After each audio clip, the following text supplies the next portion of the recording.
अगर आपने 2018-19 के फ्लैट प्राइसेस चेक किए होंगे तो आज के फ्लैट प्राइसेस के साथ कंपेयर करके लग रहा होगा कि वो ऑलमोस्ट डबल हो चुके हैं। रियल एस्टेट के प्राइसेस बढ़ते हैं तो सुना था, बट इसलिए इतना ज्यादा? Hi, my name is Prasenjit Paul and I'm on a mission to spread awareness about businesses, economy, growth and capitalism. और आज हम बात करने वाले हैं कि रियल एस्टेट के प्राइसेस अचानक से क्यों बढ़ गए लास्ट कुछ सालों में। अब इसे समझने के लिए आपको फंडामेंटली रियल एस्टेट इंडस्ट्री कैसे काम करती है, उसके साइकिल्स कैसे प्ले आउट करते हैं, वो समझना होगा। बाय द वे, मैं यहाँ पे रियल एस्टेट मतलब फ्लैट्स के बारे में बोल रहा हूँ, लैंड या प्लॉट्स वगैरह नहीं।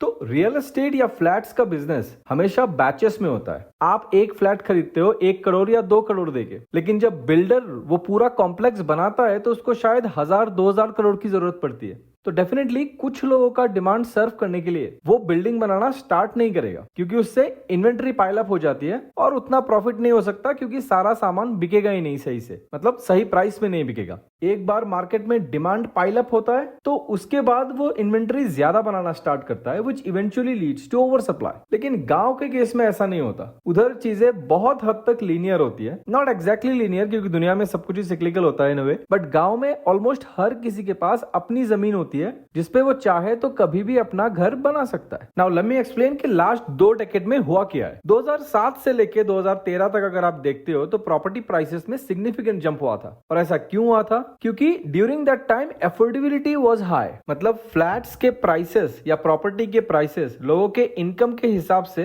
काफी कम था, तो उससे लोग ज्यादा घर या फ्लैट्स खरीदने लगे, जिससे प्राइस धीरे धीरे बढ़ने लगा। अब जैसे ही लोगों ने देखा कि फ्लैट्स के प्राइस ग्रेजुअली बढ़ रहे हैं तो लोग इस पे और इन्वेस्ट करना चाह रहे हैं। That created more demand, but उतने डिमांड सर्व करने के लिए मार्केट में इन्वेंट्री नहीं थी या काफी कम लेवल पे थी। एज आई सेड के रियल एस्टेट हमेशा बैचेस में बनते हैं, सो उसके वजह से एक स्कैरसिटी भी क्रिएट हुआ और प्राइसेस और जल्दी शूट अप कर गए। क्योंकि सप्लाई आना इतना आसान नहीं होता, अप्रूवल लेने पड़ते हैं, फिर बिल्डिंग्स बनाने में बहुत टाइम लगते हैं, तो ऑब्वियसली डिमांड को अचानक से सप्लाई नहीं मिलती और जिस वजह से प्राइस शूट अप हो जाता है, तो लोगों के दिमाग में भी ये आ जाता है कि भाई पता नहीं और कितना बढ़ जाएगा, तो जल्दी खरीद लेते हैं। That leads to more demand. अब इतना ज्यादा जब डिमांड बढ़ गया और उसके हिसाब से काफी हद तक प्राइसेस भी बढ़ गए, तब तक मार्केट में बहुत सारे सप्लाई प्रोवाइडर भी आ गए थे, मतलब बहुत सारे बिल्डर्स। तो वो बहुत सारे इन्वेंट्रीज लेके आ रहे थे, which eventually led to over supply of inventories by 2013। तो इस वजह से आप देखोगे कि 2013 के बाद से इंडिया में प्रॉपर्टी प्राइसेस या फ्लैट के प्राइसेस इतने ज्यादा नहीं बढ़े।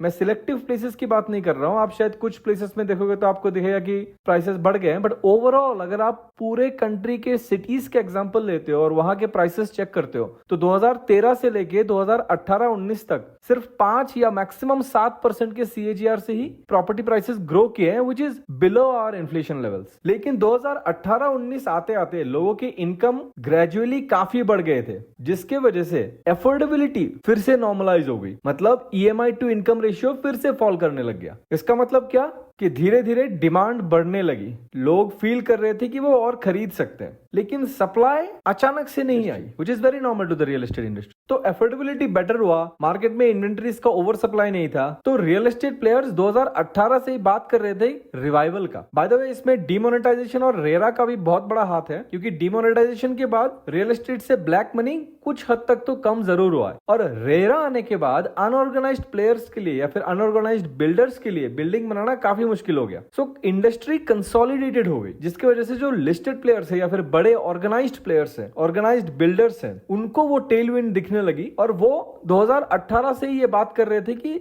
रियल एस्टेट साइकिल शायद रिवाइव होगा। और वो रिवाइवल आया कब? वो आया कोविड के टाइम पे। कोविड में यूएस ने अपना इंटरेस्ट रेट 0% कर लिया और ट्रंप ने तब ऑलमोस्ट $3 ट्रिलियन प्रिंट आउट कर दिए, जिसके वजह से मार्केट में लिक्विडिटी बहुत बढ़ गई, रिस्क कैपिटल बहुत बढ़ गया, कंपनीज को फंड बहुत ज्यादा मिले, तो कंपनी ने हायरिंग भी अंधाधुंध किया, लोगों के सैलरीज बढ़े बहुत ज्यादा, जिसके बाद उनका वेल्थ इफेक्ट स्टार्ट हो गया। जब किसी की सैलरी हाई होती है और रियल एस्टेट वगैरह अफोर्डेबल लेवल पे होते हैं, तो उस वेल्थ इफेक्ट के वजह से वो और खरीदना चाहते हैं और वहां से वो रियल एस्टेट में रियल डिमांड स्टार्ट हुआ। एक और वजह ये भी है कि लोग वर्क फ्रॉम होम कर रहे थे, तो वो चाहते थे कि वो बेटर होम से काम करें, मतलब ऐसे घर जो कि थोड़ा ढंग का दिखे, थोड़ा उसका लाइफस्टाइल बेटर हो, उस टाइप का। So all these led to higher demand scenarios और इवेंचुअली इन्वेंट्री ड्राई अप होने लगे। जैसे ही ड्राई अप होने लगे तो प्राइसेस थोड़ा ज्यादा इंक्रीज कर गया, और जैसे ही वो इंक्रीज कर गया, क्योंकि लोगों के पास भी पैसा था काफी, तो लोग और ज्यादा फ्लैट्स के पीछे भागने लगे। तो अचानक से बहुत ज्यादा डिमांड आ गया। जैसी बहुत ज्यादा डिमांड आ गया तो प्राइसेस ऐसे 20% 15% करके सालाना बढ़ने लग गए। इवन टुडे जितना डिमांड है उतना सप्लाई नहीं आ रहा है। हालांकि बहुत सारे नए प्रोजेक्ट्स लॉन्च कर रहे हैं, अपने प्रेस्टीज हो गया या आप अजमेरा देख लो, इवन छोटे प्लेयर्स लाइक कोल्टे पाटिल देख लो। तो रियल एस्टेट प्लेयर्स नए प्रोजेक्ट्स तो लेके आ रहे हैं, काफी सारे लाइनअप में है 2026, 27, 28 तक। So eventually in some years हमारे पास फिर से उतना सप्लाई आ जाएगा कि जो करंट डिमांड है उस डिमांड सिनेरियो को हम फुलफिल कर सके, और मोस्टली फिर से एक लेवल ऑफ ओवर सप्लाई भी हो जाएगा, विच इज वेरी नॉर्मल। और तब आपको दिखेगा कि फिर से अगले 10-12 साल के लिए रियल एस्टेट प्राइसेस स्टेगनेंट हो गए या इन्फ्लेशन रेट से बढ़ेंगे। Thanks for watching. If you have enjoyed what you saw, don't forget to like, comment and subscribe.